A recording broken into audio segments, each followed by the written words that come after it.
kan gitu. Makanya alam ini vibrasinya sekarang kan lagi kenceng-kencengnya ini gini. Karena apa? Alam itu ya juga bagian dari kita bagian dari terkecil dari alam. Harus ada keselarasan. Ketika vibrasi alam semesta ini ya kita harus mengikuti aja. Kalau terjadi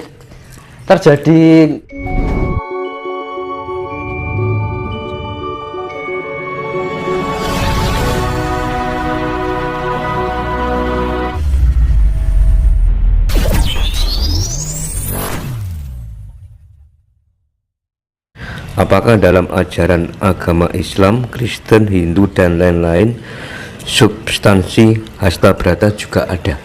hasta itulah ya pernah saya jelaskan dulu. Hasta adalah 8, brata adalah laku, ya kan. Dari 8 pergerakan aktivitas dari 8 elemen semesta, ya kan.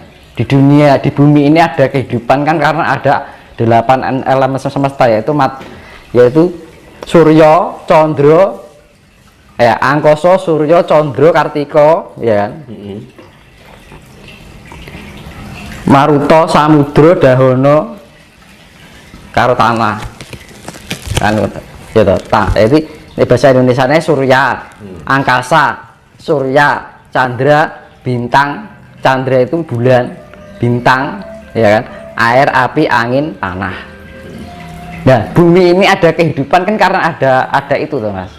Nggak kayak, makanya di planet lain kan nggak ada, di sana nggak ada air, nggak kayak di bumi ini. Makanya tercipta kehidupan karena ada hasta brata. Hasta 8 brata adalah pergerakan aktivitas. Karena ada pergerakan dari 8 elemen semesta itu, maka terciptalah kehidupan. Dan itu bisa diterapkan di dalam diri kita karena kita bagian dari mikro dari bumi ini, ya kan. Kita sama bumi itu sama, cuman kita wujudnya beda dan kita lebih kecil kan gitu. Ya kinerjanya unsur-unsurnya sama. Nah kita tanpa angkasa mau di bumi ini mau bertempat di mana, ya kan? Bumi tidak ada kehidupan jika tidak ada air, sama seperti kita. Bumi tidak akan bisa ada kehidupan jika nggak ada udara, ya sama seperti kita.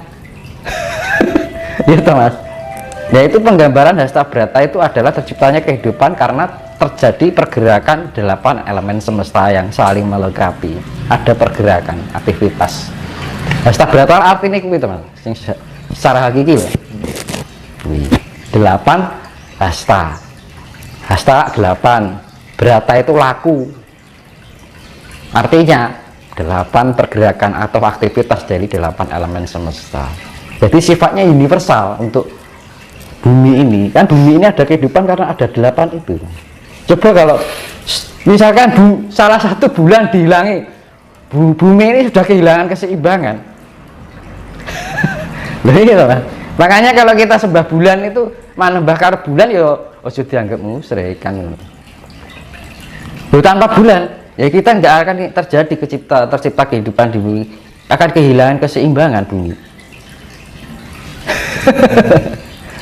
Makanya kan kita di saat siang hari Sugeng Paulo dumateng Bathara Surya, pada bulan Sugeng Paulo dumateng Bathara Indra, Condro, Bathara Kartika, bintang-bintang itu tadi, angkasa.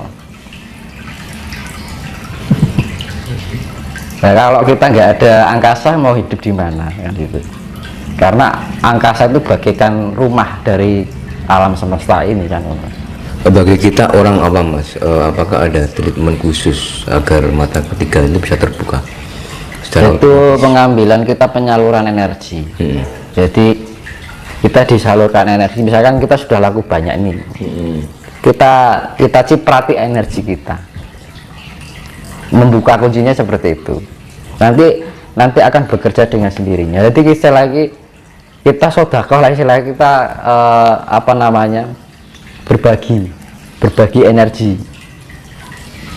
Nah itu untuk nanti mempermudah orang itu dalam membangkitkan spiritnya. Mempermudah loh, bukan berarti kita membuka loh. Kalau kita tiba-tiba membuka ya efek nanti fisiknya nggak kuat. Kan berkait karena ya Pak. Kenapa harus kita melalui proses biar kita bisa tahu perkembangan diri kita dari mental kita, ya kan, dari pola pikir kita, pola rasa kita. Kalau antara, makanya kan untuk pencapaian tingkat spiritual atau energi yang masuk di dalam diri kita secara itu harus ada keselarasan antara fisik dan non fisik. Karena apa? Ketika fisik dan non fisik ini tidak selaras, efeknya kayak pusing, emosionalnya tidak terkendali. Makanya ketika orang yang dititisi ibaratnya ini, misalkan ada zaman dari leluhur, ketika ada pusing-pusing, emosional tidak terkendali, ya kita butuh penyelarasan. Penyelarasannya apa? Kita dengan keheningan, perenungan, meditasi, pengolahan diri kita, sering-sering menganalisa apa yang kita pikirkan. Nah, itu melalui proses itu masih diterpa dalam kehidupan secara kehidupan nyata, kayak kehidupan cinta, kehidupan keluarga, kehidupan pokoknya yang berkaitan dengan lingkup kehidupan kita. Itu diterpa nanti, diuji keikhlasannya, diuji kesabarannya. Kita harus bisa menahan itu, kan gitu. Makanya alam ini vibrasinya sekarang kan lagi kencang-kencangnya ini. Ya alam ini jangan dilawan, tapi kita diselaraskan. Misalkan gini, ketika alam ini ada guncangan ini kan, kita jangan seakan-akan menjadi pahlawan kesiangan gitu loh. Wah, ingin menghentikan alam. Nah, kita yang nggak kuat nanti. Misalkan kita ke pantai nih, seolah-olah kita ingin menghentikan biar nggak ada tsunami kan. Ya jangan. Kalau nggak kuat dia yang kena. Tapi yang kita perlu lakukan adalah kita penyelarasan. Oh, alam ini vibrasinya sedang begini, saya harus begini. Karena apa? Alam itu juga bagian dari kita bagian dari terkecil dari alam. Harus ada keselarasan. Ketika vibrasi alam semesta ini, ya kita harus mengikuti aja. Kalau akan terjadi bencana, ya biarkan, biar alam yang bekerja. Karena apa? Alam begini juga ulah manusia kok, kan gitu kan ya. Karena alam juga ingin berproses. Manusia jangan egois, ingin menangnya sendiri, pengennya selamat terus kepenak terus kan gitu. Alam ini juga ingin memperbaiki diri, ingin berproses, memperproses pada kemurnian lah gitu. Nah, karena keinginannya manusia itu ingin baik-baik saja kan, tapi dia tidak menyadari bahwa perilakunya merugikan alam. Ketika alam sedang bencana, alam yang disalahkan, ingin dihentikan kan gitu ya. Biar alam bekerja, berproses. Kenapa? Kalau kita membiarkan alam untuk bekerja, itu dalam arti alam itu juga memperbaiki hidup kita juga sebenarnya gitu mas. Apa? Kalau kita menghentikan alam ini biar tidak terjadi, dan terus kapan alam mau berproses? Selamanya akan dikuasai oleh angkara murka dan ketamakan dunia. Individualisme akan semakin menjadi, imperialisme akan menjadi, hedonisme akan semakin menjadi, kapitalisme akan semakin menjadi, akhirnya bumi hancur. Dan kehancurannya gara-gara itu mas. Nah itu makanya butuh keselarasan, kemurnian, butuh ada pendekatan dengan alam. Kita harus bisa merasakan apa yang alam rasakan lah gitu. Nah karena apa? Nah kalau tanpa alam kita mau hidup dengan apa? Baru kita nggak minum 1 hari aja nggak, kita haus, butuh air, ya kan? Kita jalan kaki aja menginjak bumi. Nah, apa manusia menyadari itu? Kita coba kalau orang nggak punya nafas, itu kan? Lah makanya kuncinya itu ojo sambat, ojo ngeresulo, jangan mengeluh. Hidup itu harus bisa selalu mensyukuri apapun yang keadaan. Nah kadang-kadang manusia itu sudah diberikan banyak istilahnya keuntungan atau suatu rezeki lah dibilang, itu aja masih sambat ini itu. Misalkan usahanya macet, ya kan, sambat, padahal dia masih bisa makan, masih bisa minum. Nah itu kesadarannya di mana? Dari segi itu aja hilang kan gitu. Makanya orang Jawa itu selalu mendidik wong urip iku kudu narimo.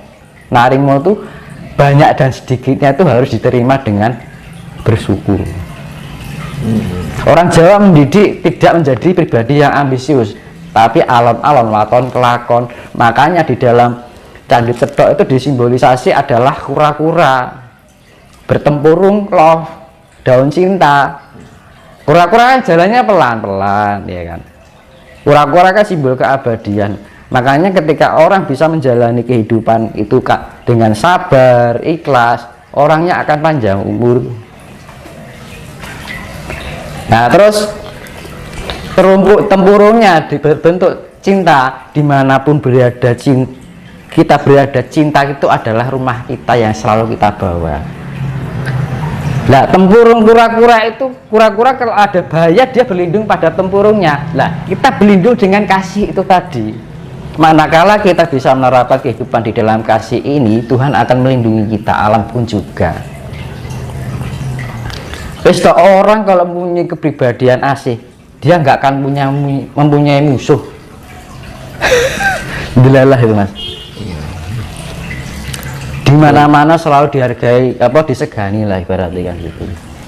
Terus gini Mas, apa sih keistimewaan jika seseorang sudah terbuka mata ketiga ya? Ya kita lebih mengetahui gelaring jagat Mas. Kita lebih memahami dari esensi dari alam semesta ini. Oh alam itu begini, oh prosesnya begini. Jangan diarahkan hanya suatu hal yang mistis saja kan gitu. Nah itu loh, kadang-kadang hanya diarahkan hal yang sifatnya mistis, klenik kan gitu. Tapi kalau kita sudah terbuka oleh mata yang namanya mata ketiga, kita lebih bisa memahami esensi dari alam itu. Oh alam itu bekerjanya seperti ini loh. Lah aku itu bagian dari alam. Ya sama seperti alam. Akhirnya kita lebih paham bagaimana kita hidup di dunia ini.